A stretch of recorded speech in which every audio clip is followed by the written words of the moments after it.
حج عربی زبان کا لفظ ہے جس کے لغوی معنی قصد کرنا، زیارت کرنا یا ارادہ کرنا ہے۔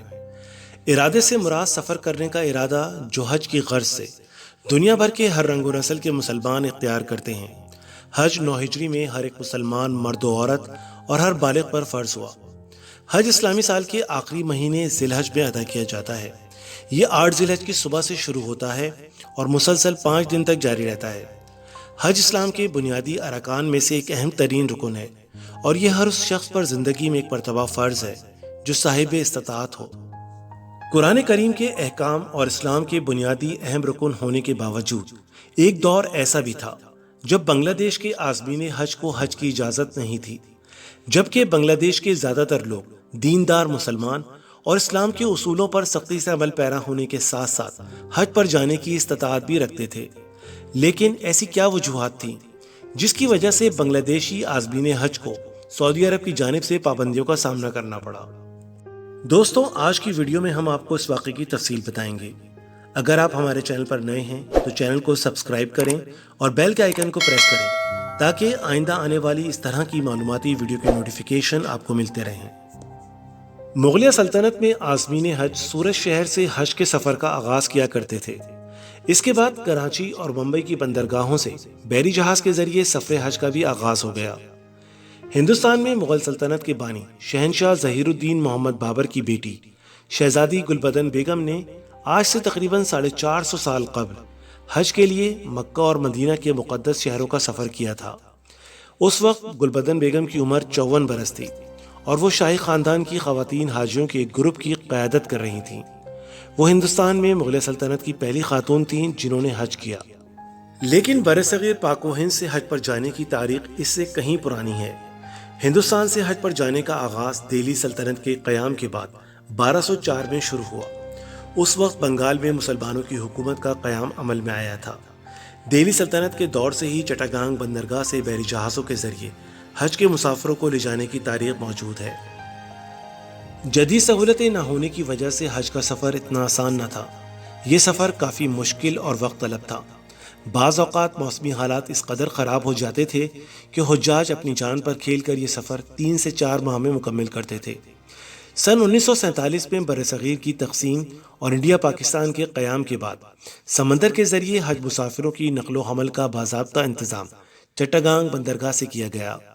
حاجیوں کے لیے چٹاگانگ کے پہاڑ تلی میں مستقل حاجی کیمپ قائم کیا گیا تھا۔ اس وقت مشرق پاکستان کے تمام عازمین حج کے لیے چٹاگانگ بندرگاہ سے سفر کرتے تھے۔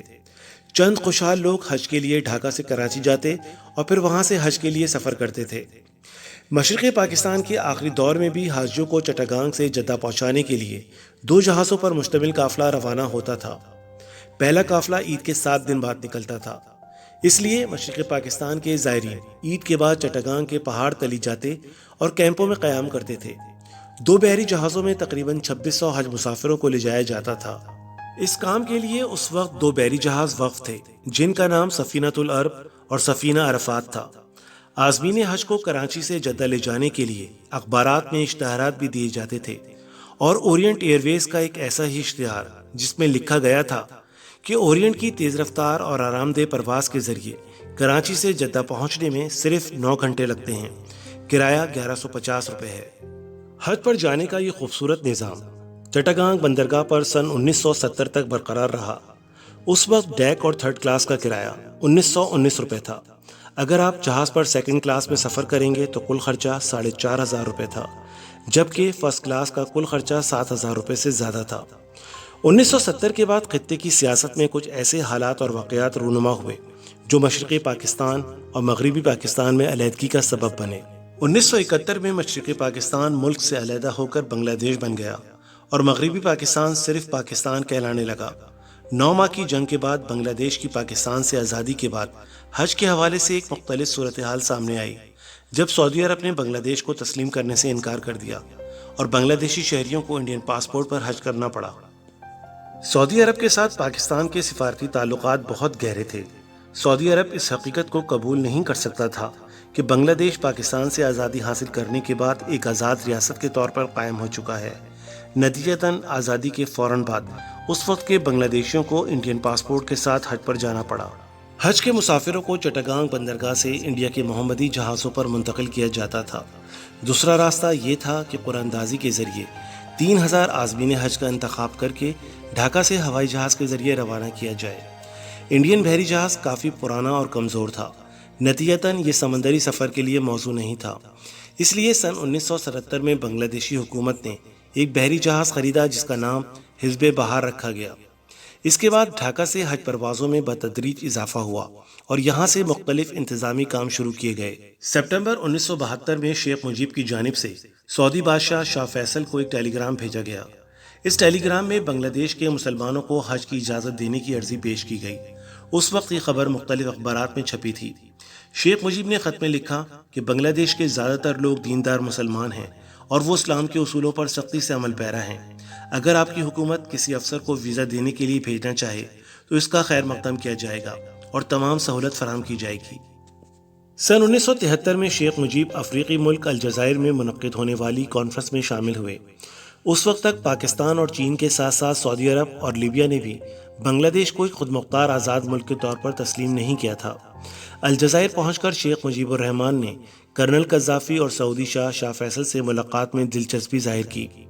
شیخ مجیب جاننا چاہتے تھے کہ سعودی عرب اور لیبیا مسلم اکثریتی بنگلہ دیش کو کیوں تسلیم نہیں کر رہے، لیکن اس میٹنگ کا انعقاد اتنا آسان نہ تھا۔ شیخ مجیب الرحمن کے ہمسفر بیرسٹر امیر الاسلام کی انتھک کوششوں سے الجزائر میں اس میٹنگ کا انتظام ہوا، لیکن مجیب الرحمن اور شاہ فیصل کے درمیان ملاقات نتیجہ خیز ثابت نہ ہوئی۔ شیخ مجیب جاننا چاہتے تھے کہ سعودی عرب انڈونیشیا کے بعد دوسرے سب سے بڑے مسلم ملک ہونے کے باوجود بنگلہ دیش کو کیوں تسلیم نہیں کر رہے، کیونکہ جب تک سعودی عرب اسے تسلیم نہیں کرتا بنگلہ دیش کے لوگوں کا حج پر جانا بہت مشکل تھا۔ اس کے لیے سعودی بادشاہ شاہ فیصل نے شیخ مجیب کے سامنے 2 شرطیں رکھیں۔ ایک، بنگلہ دیش کا نام بدل کر اسلامی جمہوریہ بنگلہ دیش رکھا جائے، اور دوسرا، تمام پاکستانی جنگی قیدیوں کو فوری طور پر رہا کیا جائے۔ لیکن شیخ مجیب الرحمن ان شرائط پر متفق نہ ہو سکے۔ اس دوران بنگلہ دیش اور سعودی عرب کے درمیان حج کے معاملے پر مذاکرات جاری رہے۔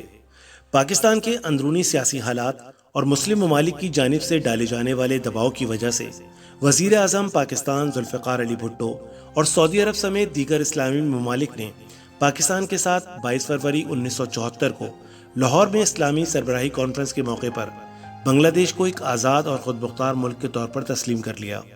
سعودی عرب کے بنگلہ دیش کو آزاد اور خود مختار ملک تسلیم کرنے کے بعد بنگلہ دیش کے عازمین حج کے لیے اس دور کا آغاز ہوا جب بنگلہ دیش کے پاسپورٹ پر انہیں حج کی اجازت ملی، اور اب لوگ اپنے گھروں سے احرام باندھ کر نکلتے ہیں اور 6-7 گھنٹے کے اندر جدہ پہنچ جاتے ہیں۔